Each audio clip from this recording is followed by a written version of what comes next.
are the one thing in my way. You are the one thing in my way. You are the one thing in my way. You are the one thing in my way. Bonsoir à tous. Combien d'entre vous sont là depuis ce matin? Ok, donc ça a été une longue journée et je vais revenir sur un certain nombre de choses dont vous avez déjà entendu parler, le mobile, le digital, l'expérience client, les boss, la réalité virtuelle, etc. Donc, j'étais pas là ce matin, j'étais là une partie de l'après-midi, donc je vais essayer de rebondir sur un certain nombre de choses qui ont été dites pour bâtir dessus plutôt que de répéter ce que vous avez déjà entendu. Et je voulais remercier évidemment le Hub Institute de me permettre de clôturer cette journée, c'est toujours un peu à double tranchant, et donc partager avec vous 5 grandes tendances un peu macro que nous on observe chez Forrester. Alors, une des premières tendances que l'on voit aujourd'hui, c'est le fait que le digital, et le mobile en particulier, change fondamentalement les attentes clients. Une petite photo d'Amazon ici, parce que c'est vrai que c'est un peu l'icône de la société qui a su utiliser le digital pour créer une relation client, pour permettre de la personnalisation, de la contextualisation, de la recommandation.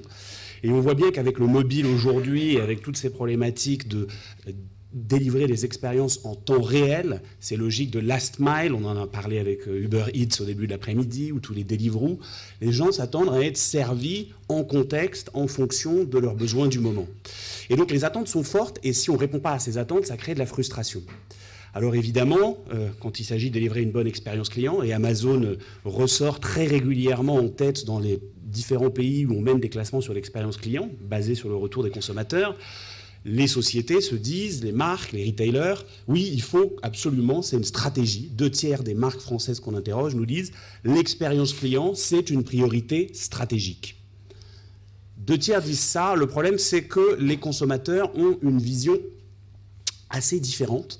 Donc là, on interroge des consommateurs dans différents pays et on leur demande, nous on appelle ça les 3 E de l'expérience client, ce qu'on appelle le effectiveness, donc est-ce que ça répond à mon besoin ou pas, le ease, c'est-à-dire est-ce que c'est une relation facile, et puis le 3e élément qui est le plus critique et qui permet de se différencier, c'est l'émotion.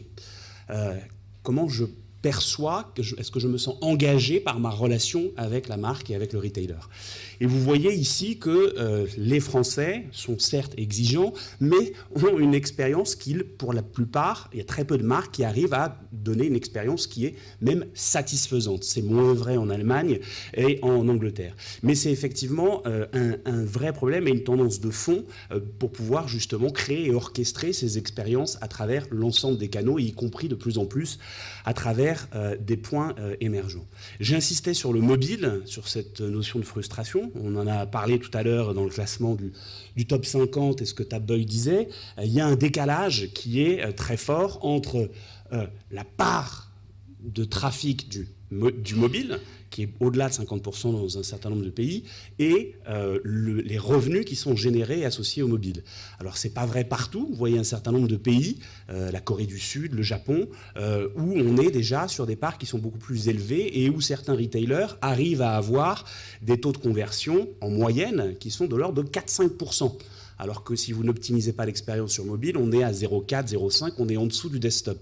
Donc c'est effectivement un enjeu business critique dès l'instant où vous avez de plus en plus de trafic. Il y a un coût d'opportunité si on n'arrive pas à fluidifier le process. Et vous voyez que ça augmente effectivement, vous voyez peut-être pas la barre en léger gris, mais en France, ça a effectivement beaucoup augmenté.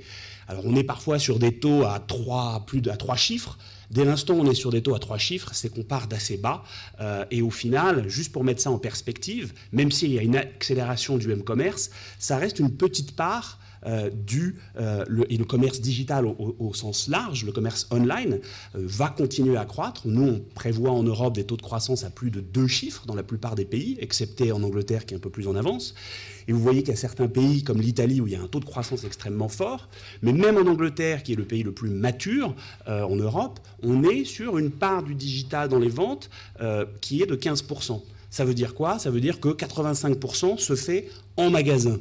Et c'est là tout l'enjeu justement du mobile qui ramène le digital sur le point de vente et qui permet de séparer les murs entre eux, qui sont souvent des murs internes et silos dans l'entreprise, entre le mobile et le offline. Et c'est vrai en termes de maturité des retailers. On le voit sur les usages consommateurs, parce que la troisième tendance de fond, c'est que très clairement, le rôle du mobile et du digital, c'est d'influencer sur l'ensemble du parcours d'achat, la recherche que l'on fait, même si on finit par acheter sur un desktop ou en magasin, au final, c'est de mesurer ça. Et il y a aujourd'hui de nouvelles techniques d'attribution mobile qui permettent, pas simplement au-delà des logiques d'attribution last click sur Internet, d'aller regarder si oui ou non une pub mobile ou une exposition mobile va amener du trafic en magasin, et même mieux, est-ce que ça va générer oui ou non des ventes incrémentales, ce qu'on peut mesurer en étant connecté au système de caisse, et ce qu'un certain nombre de retailers américains font très bien. Donc le mobile, c'est vraiment cet enjeu-là, et pourtant, les marques, et en particulier en France, nous on le voit parce qu'on observe ça dans différents pays, en particulier aux États-Unis, et je rejoins ce qu'Ilan disait tout à l'heure, où il y a 3 ans de retard facilement, et je dirais même un peu plus avec la Chine, mais au final, les marques disent qu'elles sont mobile first. C'est devenu un petit peu le nouveau mantra. Et en fait, assez peu sont vraiment mobile first. Et quand elles le sont, nous, on pense que ce n'est pas suffisant. Parce que les marques pensent le mobile comme un canal.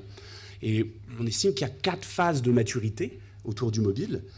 La première qu'on appelle shrink and squeeze. C'est-à-dire, en gros, vous avez une vision PC, desktop-centrique, et vous essayez de forcer le contenu à rentrer dans un petit écran. Ça ne marche pas. C'est évident. Malheureusement, on estime qu'il y a encore à peu près un tiers des marques qui sont à ce stade-là. Et elles vont avoir des applications natives, elles vont faire du responsive web design. Mais pour autant, elles pensent contenu, elles ne pensent pas contexte. Et ça, c'est un vrai problème. L'étape d'après, c'est ce qu'on appelle mobile first, où effectivement, on commence par l'écran le plus complexe, et puis après, on a une approche un peu rétrofit pour les autres canaux, ce qui permet de simplifier l'expérience client.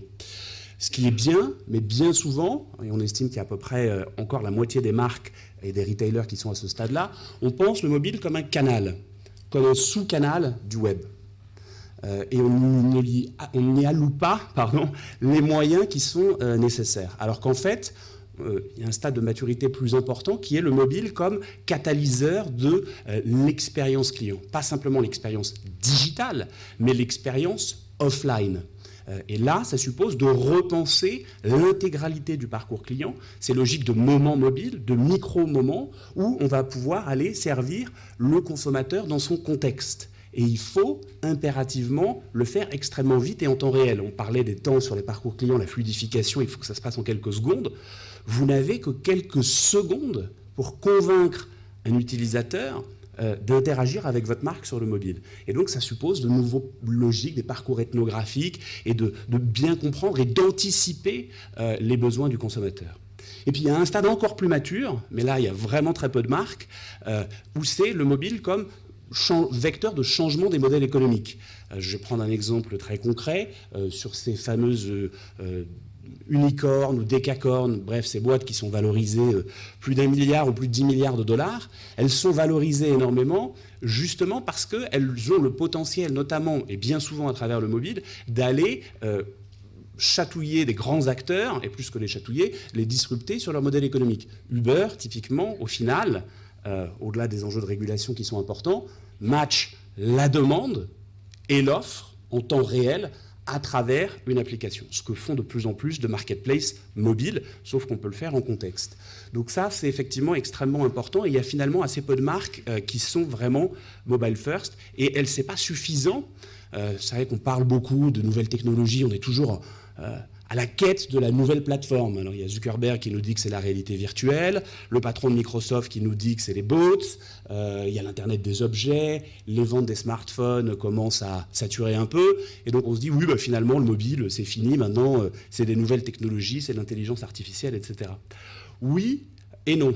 C'est-à-dire que le mobile ne va pas disparaître, il va au contraire activer toutes ces technologies. C'est un peu comme, si je fais une analogie avec une révolution industrielle précédente, vous avez l'électricité. Bon, bah, c'est le début, ça permet, c'est un enabler pour énormément d'autres services. Et bien, c'est ce qui se passe effectivement avec le mobile, parce qu'au final, juste pour donner quelques ordres de grandeur, hein, effectivement, le buzz, c'est Amazon Echo, au CES, c'est 6 millions. Il y a eu 6 millions aux États-Unis de ventes d'Amazon Echo. Ce qui est loin d'être négligeable si vous ramenez ça aux utilisateurs d'Amazon Prime, parce que c'est à peu près 15%, donc c'est absolument significatif déjà, mais il y a 2,5 milliards de smartphones dans le monde. Même chose sur les bots, je rejoindrai ce que disait Pascal tout à l'heure, on est au début, aux prémices, même chose avec les systèmes d'interaction vocale, aujourd'hui ils ne sont pas très performants, ils vont s'améliorer, parce qu'ils sont basés effectivement sur de multiples technologies centrées autour de l'intelligence artificielle, mais pas que. Le machine learning, pas simplement le natural language processing, mais aussi la capacité à générer du contenu pour que c'est pas simplement que le bot comprend votre requête, c'est qu'il soit capable de produire un contenu qui soit pertinent pour vous. Et il manque effectivement cette touche un peu humaine et émotionnelle dont parlait Ilan tout à l'heure.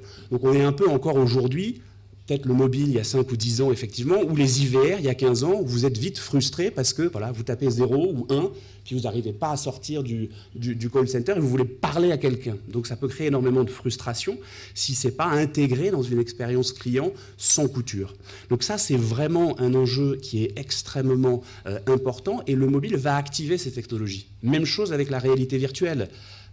Aujourd'hui il y a un problème de poulet de l'œuf. Il y a ils viennent de commencer à commercialiser ce service. Il n'y a pas de reach aujourd'hui. Donc effectivement, ça va intéresser d'abord le gaming, l'entertainment. Et puis, il y a des marques qui commencent à créer des expériences en B2B2C, en automobile, c'est le new showroom, etc. Mais ça va prendre un peu de temps avant que ça s'industrialise. Et je voudrais juste insister sur le fait, on pense que ces technologies vont être absolument clés. On est plutôt sur un horizon de 5 à 10 ans. Et encore une fois, si on parle beaucoup d'interface conversationnelle, remettons-nous en contexte qu'il y a 10 ans, quand l'iPhone a été lancé, ça a popularisé les interfaces tactiles. On a tous appris à zoomer, à pincher, à se servir d'un écran tactile.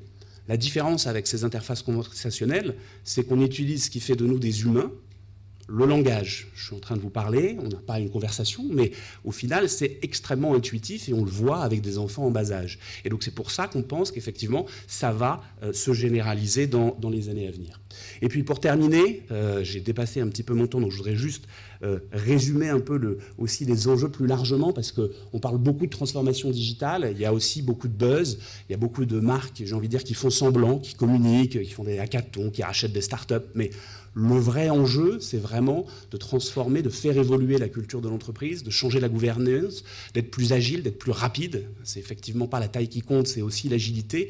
Et ça suppose effectivement, dans l'ère du client, nous, c'est pas simplement l'idée que le client est roi, c'est que c'est vraiment un cycle économique qui va durer une vingtaine d'années, où seuls survivront, et je dis bien survivront, les sociétés qui considèrent le fait d'être obsédés par leurs clients, qui considèrent ça comme un avantage concurrentiel. Et ça suppose de faire plusieurs choses. Ça suppose effectivement de considérer et de bien comprendre quels sont les leviers de l'expérience client qui génèrent du revenu, qu'est-ce qui crée de la préférence, qu'est-ce qui crée de la loyauté, et pas simplement se contenter d'une satisfaction générale. C'est évidemment de se différencier avec le digital et avec le mobile. C'est pas simplement la big data, mais c'est d'utiliser ces insights et de créer une organisation qui va bien au-delà de la business intelligence ou des quelques personnes qui maîtrisent les analytics pour qu'elles soient accédées et qu'on puisse agir sur ces données pour justement contextualiser et personnaliser l'expérience.